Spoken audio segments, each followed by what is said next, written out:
İşləyənlərin maaşından bu qədər vəsait tutulacaq.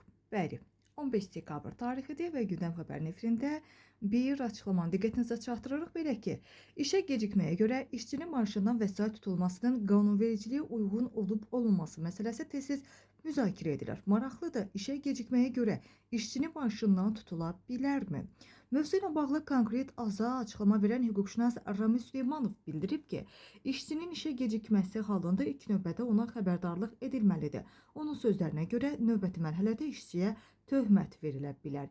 Hüquqşünas qeyd edib ki, işçiyə gecikməyə görə hər hansı cərimənin tətbiq edilməsi və ya maaşından tutulma yalnız müəyyən şərtlər daxilində mümkündür. Əgər işçiyə gecikməyə görə cərimə verilməsi və ya hər hansı bir formada cərimə ödənişinin tələb olunması müəssisə rəhbərliyi ilə Həmkarlar İttifaqı arasında bağlanan kollektiv sazişdə öz əksini tapıbsa, bu halda cərimənin tətbiqi mümkündür. Rami Süleymanov vurğulayıb ki, belə bir kollektiv saziş mövcud olmadığı təqdirdə işçiyə cərimə yazılması qanunsuzdur.